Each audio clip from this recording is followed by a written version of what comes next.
What is up, guys, and welcome to another Q&A. First question by Guild Wars 2 Live Online. How do you feel about the Zhaitan fight? It should be remade. Agree or disagree? We've taken down the dragon. I repeat. Agree. Xavier Smith says, if there was an expansion, where would it take place? Well, obviously. Kanta, what are we planning on seeing that? Lance Marancito says, hey Matt, now that Arena have patched a new and improved Fractal, what are the chances for Arena creating a 10 to 20 player raid dungeon? These are one of the questions that I asked Colin Johansson to answer back at PAX. He basically said they're going to focus on 5-man when it comes down to dungeons. But if you want, 10 and 20 man, they're going to do that open world just like that Taekwondo event. Not to say that they won't have raids, I don't think anything is off the table, but I mean, I don't see it in the near future. But I could totally see that being added to guild missions. Primzone says, what do you really want there to be in Guild Wars 2 that you haven't mentioned before? The short answer, I want progression. And I don't want the gear treadmill, that's not what I'm saying. I want some sense of progression after I reach level 80. Or it doesn't even have to be at level 80, it could be at any time, but something that takes a long period of time to get to. Or, not just through grinding or anything like that. I mean, I would like to feel some sense of progression through skills. New skills added to the game, and it's hard to get, or you have to do a bunch of quests, add some traditional quests up in there, I don't know, add some events that you have to do.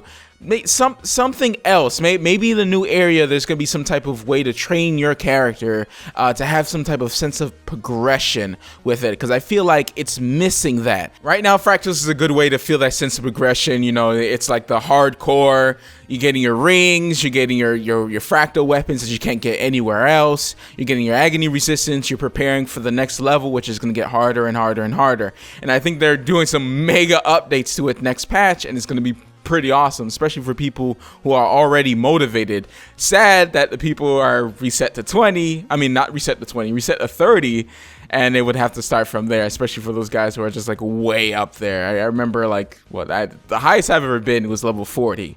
I don't know how people reach up to level 80 or anything like that. Nick Diaz says, what is your full computer build, graphics card and all that jazz? Boom, I'm gonna put it up on the screen right there because I'm not gonna read all of that out. I recently upgraded my graphics card from a GTX 570 to a GTX 780, which is, oh yes. So good, so good. But in Guild Wars 2, I gotta say, not much of a performance difference. I mean, it's there in some points, but like, Guild Wars 2 is such a weird game when it comes down to optimization. It's very badly done. Before you say, oh, Guild Wars 2 is CPU bound, I already know that. I made a video comparing the differences between my old AMD and my i7 4770K. There we go. Jesus, they named it such stupid things. Basically, the frame difference was amazing. The i7 just got you more frames because it was just a better processor. And it's not the same with the graphics card, right? I had the same graphics card, the GTX 570, which is years old, right? Still a good graphics card. But when I updated to the GTX 780, there was barely a difference. It's like only in certain areas. If you're in a Zerg, regardless of your graphics card, you're gonna get crappy frames. Why? I have no idea. I was thinking of making a new FPS video and sharing, how the optimization has gone from there and how my new graphics card works with Guild Wars 2 in certain areas.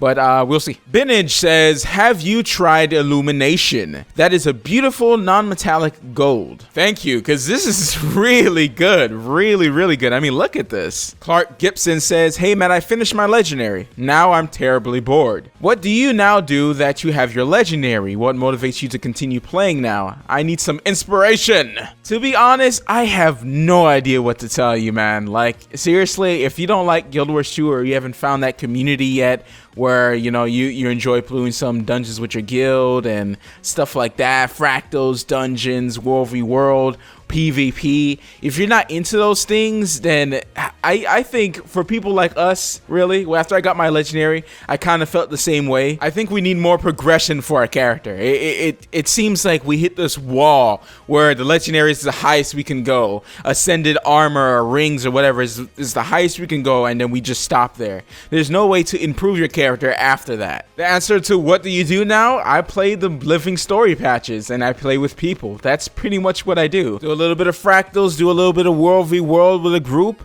That's pretty much it, man. I mean, really, because there's no progression there after you get your legendary, which hopefully legendary armor will fill, there's not much to do. And that's why people go in, they log in, and there's just nothing else. After you finish the living story content, they're out of there.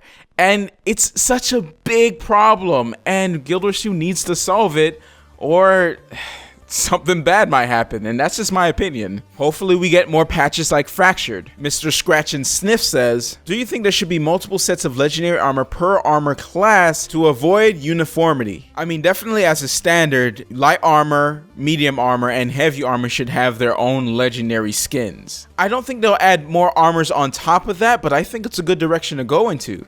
It's like if you like the longbow, right?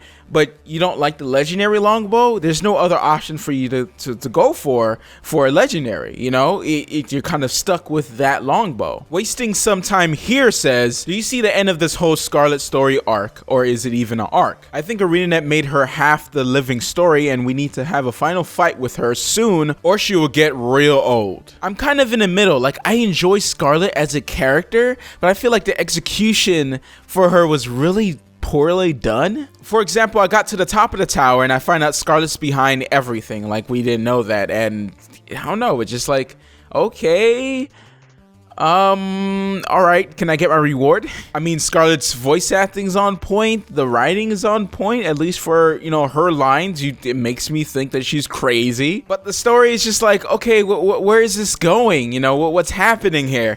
Is Scarlett gonna turn into a big old dragon? Like, I don't understand what's going on.